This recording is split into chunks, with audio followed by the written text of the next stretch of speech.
Well, despite some troubling national trends, job growth in Oklahoma remains strong. Joining me now with his take on our economy is the director of OSU Center for Applied Economic Research, Dr. Mark Snead. Well, the last time you were here, we talked about signs of a slowing economy and warnings of a recession. My question now, is it here?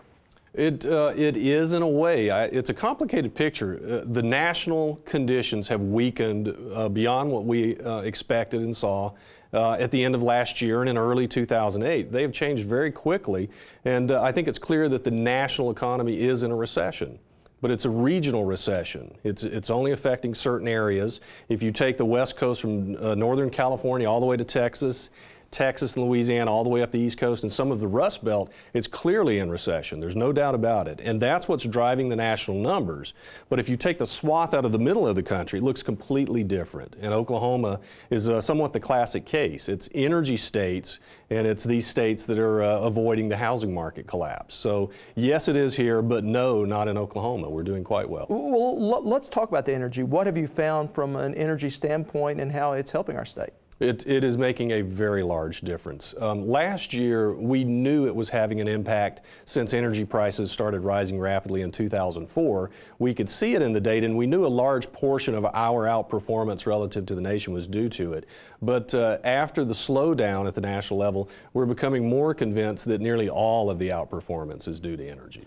So are there benefits to this part of the country when it comes to both coasts maybe not doing so well? Yes. What happens is there are two factors: better job markets and, in this case, a more attractive housing market. We are seeing strong in-migration. In the latest Census Bureau population estimates, not only is the state growing faster than the nation as a whole, but we're attracting in-migrants from a number of states.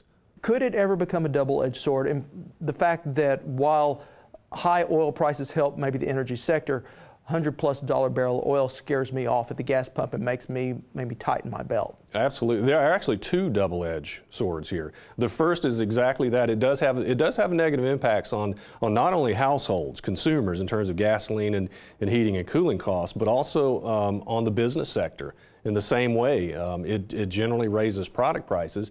But the other double-edged sword is this idea of falling energy prices will have the exact opposite effect and just as intense. So there's a possibility of two issues here. That it is a very strong blessing at the moment, but it's a mixed picture. We've seen some incredibly strong ag commodity prices in recent months, past year. What effect is that going to have on Oklahoma?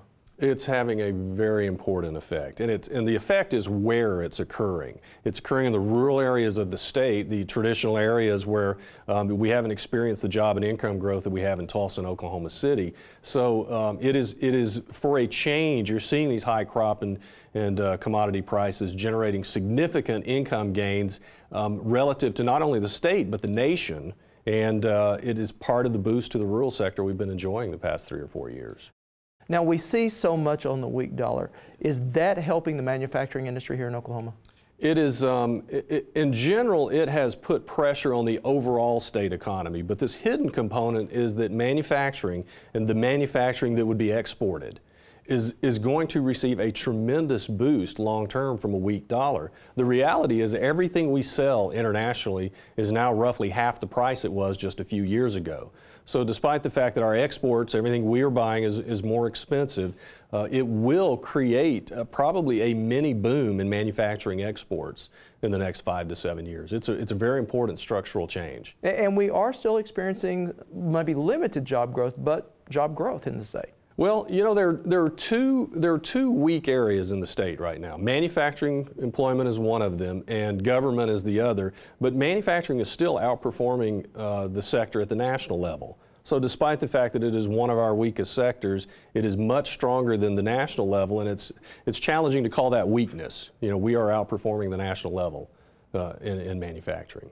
Final question. I know you're not a prognosticator, you're an economist, but can we expect this recession to last? Recessions always last longer than a few months. They almost always do. A short one is generally 9 to 12 months. The two things we're looking at are the national employment numbers. We've seen 3 consecutive months of declining employment. Our best guess is it probably will last 6 to 9 more months. And the other is within the state of Oklahoma, retail sales. We're watching it very carefully, and at the moment we have seen no weakness, no meaningful weakness in the retail sales numbers. So yes, we think the national recession will stay with us for a while, and at this point we're thinking no, it does not look like it will hit us in the foreseeable future.